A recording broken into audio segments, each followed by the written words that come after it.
It's bigger than diapers. It really is. Struggling every day, right, to make ends meet, let alone buy these products. You're mentally in jeopardy, right? Because you're every day you're waking up feeling like a failure. You're feeling like it's your fault. It's not your fault that these items cost thousands in a year, right? It's not your fault that, our country doesn't see this as a necessity, right? These are things that we need to live and to survive, full and whole lives.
My name is Megan Johnson. I'm founder and executive director of Milwaukee Diaper Mission. I think when you're a parent of young children and you have the means to purchase a simple supply like a diaper, sometimes it's hard to wrap your head around the fact that families are struggling to afford these basic necessities. Some families are having to choose between purchasing groceries and diapers on a weekly basis, and that's really, really difficult. And I think that, shining a light on diaper need only brings that more to the forefront so people understand that it exists, it's real, and it's in every community. So in March of 2020, I was a stay-at-home mom. I was volunteering my time to run a new parent group at a community center, and I was teaching cloth diaper classes in the community. When I was doing research on diapering, I stumbled across a statistic that would change my life forever, and that was that 1 in 3 families in the United States struggle to afford diapers. As a mom of 2 kids in diapers at the time, it was heartbreaking. So I dove into more research, and I found that most major cities in the United States have a diaper bank, and Milwaukee did not have one. I was mind blown when I learned that. It made me feel sad. It made me concerned for our community as a whole and made me want to do something about it. Almost all diaper banks start with friends and family. That's the way, because you've got this one person or maybe 2 people saying, we're going to do this. And then you need other people to help you. But you still have to figure out, where you're going to put your diapers, how you're going to distribute your diapers, who's going to help you to do all these different things.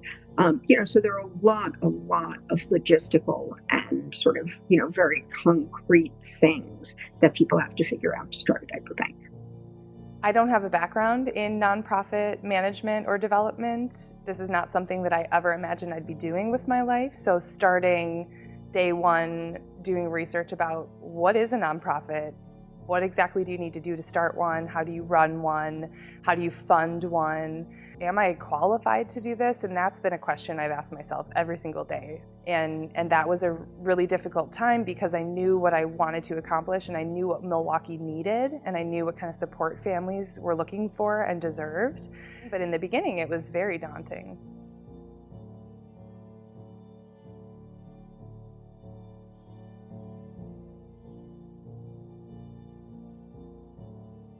We started out with 0 funding and just a very small group of volunteers and no diapers. So the first step was to hold a diaper drive. Little did we know that we would collect enough to fill my entire garage. We launched during the pandemic, so no one was really doing anything. And we had to get thousands and thousands of diapers out the door every month. We reached out to a handful of small local nonprofits that became our first distribution partners.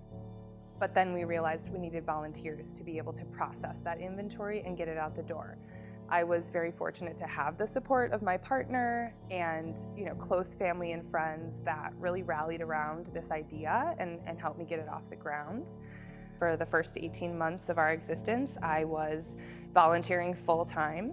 We were a 100% volunteer-run organization. I was investing in childcare so that I could go to work and distribute diapers. We were paying a full-time nanny to take care of my kids so that I could help MDM grow and get more diapers out the door. And while that can be sustained for a long period of time, I knew that the way in which we needed to operate logistically, we needed to work toward having paid staff. We found our first space about a month after we launched. We found an 800 square foot office, and it was a blessing and a curse. It was really the only thing that we could find that we could afford at the time. Ideally, we would have moved into a more industrial space that had its own loading dock and other bells and whistles that we really truly did need to be able to operate. We utilized that space as an office. I had the corner of a card table as my desk. We used that space for volunteers to process inventory and package and get everything out the door. We stored all of our inventory in that small space. As we grew and acquired more donations, it became very full. We had not a whole lot of room to walk around. There were often times we would receive a delivery, a truckload of diapers, 16 pallets that I would pull off the truck and line up in the hallway. I would go to call the elevator down to be able to bring that product up to our space, and it wouldn't be working. So then I'm left with the decision of, do I leave all of this product in the hallway? How long is it going to take me to get all of this up the stairs by myself? So that was really hard. It was, there was a lot of blood, sweat, and tears that happened in that space. A lot of that was due to the fact that I was solo a lot of the time, racing to get home to relieve my nanny. We didn't have an option to just not distribute diapers on any given month. I felt really strongly that if we weren't the reliable source of diapers to these community partners and to these families, that we were failing them. So I did whatever it took to make sure that diapers went out the door when I said they would and at the quantity I said they would. This is something that is essential and needed, and the families, are very blessed to receive it. My name is Gima Davila Castro. I have a family childcare. We're required by departments of children and families to check or change the diapers every 2 hours. So there's a lot of parents, they give out like 3 diapers when the child is gonna stay 10, 12 hours a day, and they were not enough. So, we have to get money out of our pocket and get the diapers for them when there is a need.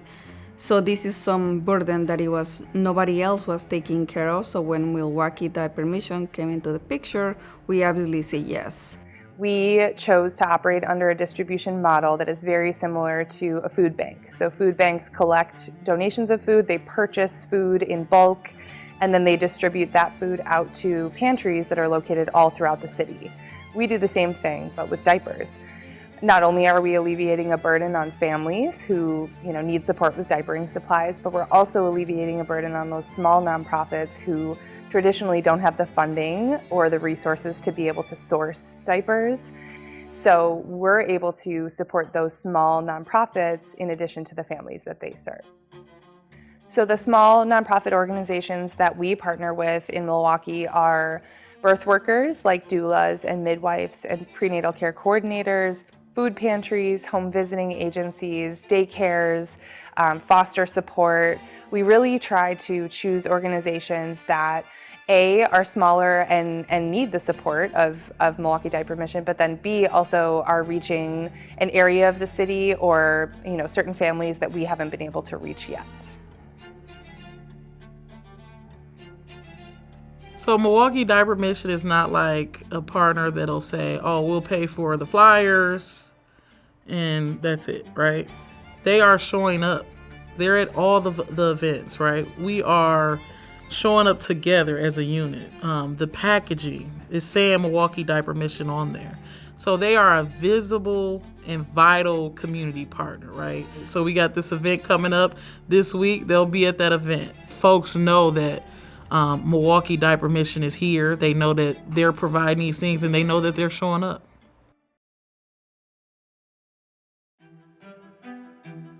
Every nonprofit dreams of working with their local sports team, whether it be basketball, football, baseball.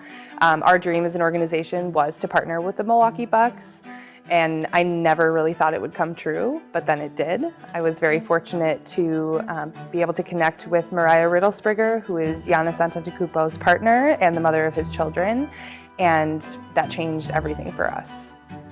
I took a shot in the dark and I sent Mariah a private message just letting her know that we were happy to give her a tour and show her around our facility if she'd be interested.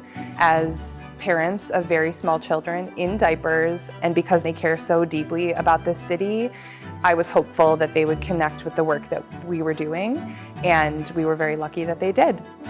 After I met with Mariah, she was very excited to get involved. She had the idea to host a diaper drive for us. I thought it would be maybe just among Bucks staff and family, but it ended up being a citywide diaper drive. We collected diapers at 3 Bucks home games, 1 week in November 2021, and we were able to collect over 30,000 diapers in that 1 week, and we raised a significant amount of money to be able to put toward really jump-starting into 2022. It went from a very small idea and turned into this big annual diaper drive that really kind of fuels what we're able to do in the year after it. Because of the fact that they not only, share their love of the city of Milwaukee and want to support families, but they also share their platform with our small organization and get us in front of as many eyes as possible.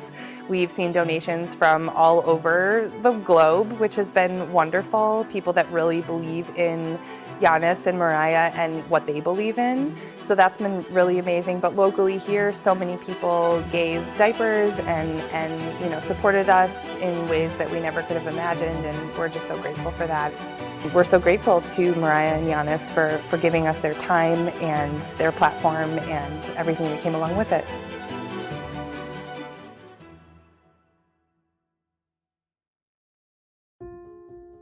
Growing that fast is not without its challenges.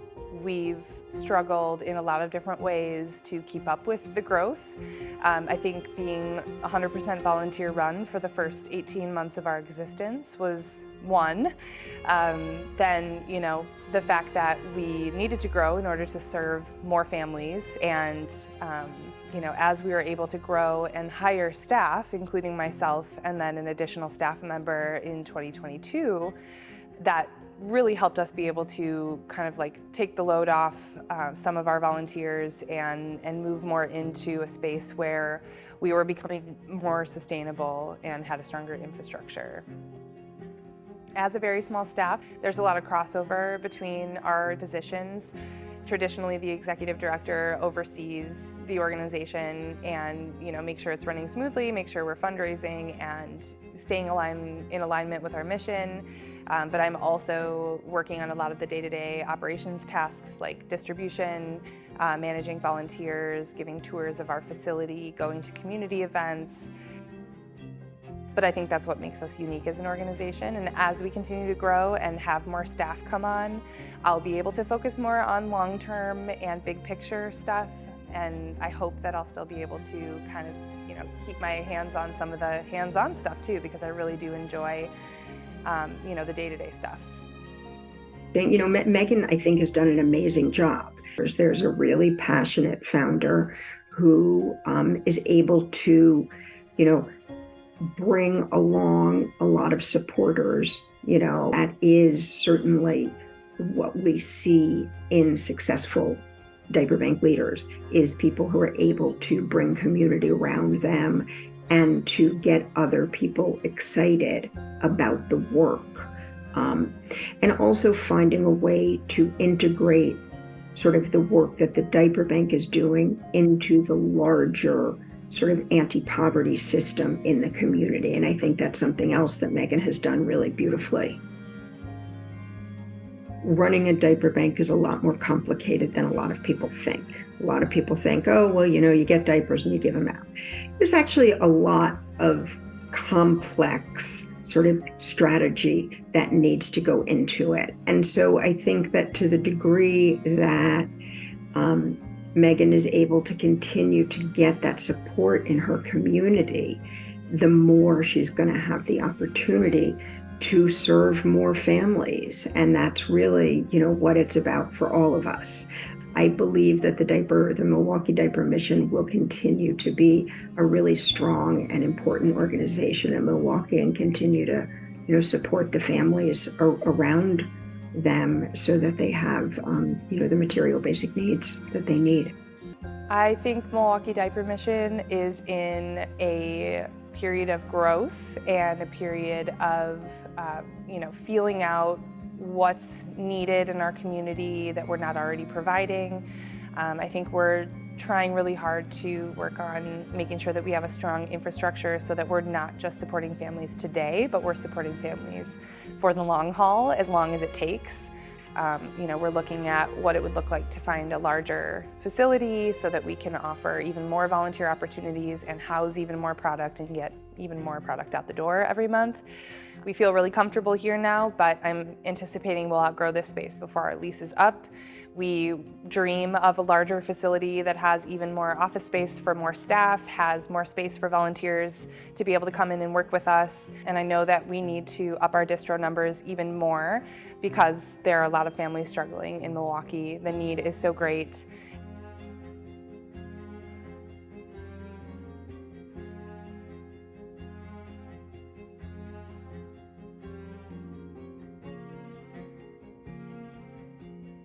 I think even being able to just call Megan up on the phone instead of like having a meeting or doing an email, just, being accessible in that way. And then I think Megan coming out to all of the different events and then being able to see the impact of what Milwaukee Diaper Mission was doing with us and for the community. I think that's what sets them apart, right? It's different when you're showing up and you're seeing that this is something that is supporting folks throughout their journey of life. Seeing folks coming to get size 1 diapers, and then now they're working their way to size 6, so then we're seeing these babies' lives transform as well. Now she got a bigger place, like their amazing job that they're doing and all because, she continued to looking for ways to expand and to help more people. And I think it's essential. We don't just collaborate. We are building cohesion amongst 2 organizations so that we can show up every day the best way we need to show up. When people hear about diaper need and they hear about the work that a diaper bank does on a daily basis to help eradicate that, they want to help. People want to jump up and raise their hand and volunteer. And I think the response has been bigger than I ever imagined. And I knew we were doing something right when people were coming out of the woodwork to do anything they possibly could to help us. What I would say is, Megan, you have done an amazing job. What you've accomplished in 3 years is really nothing short of remarkable. And, I think that the people in your community should be really proud of you.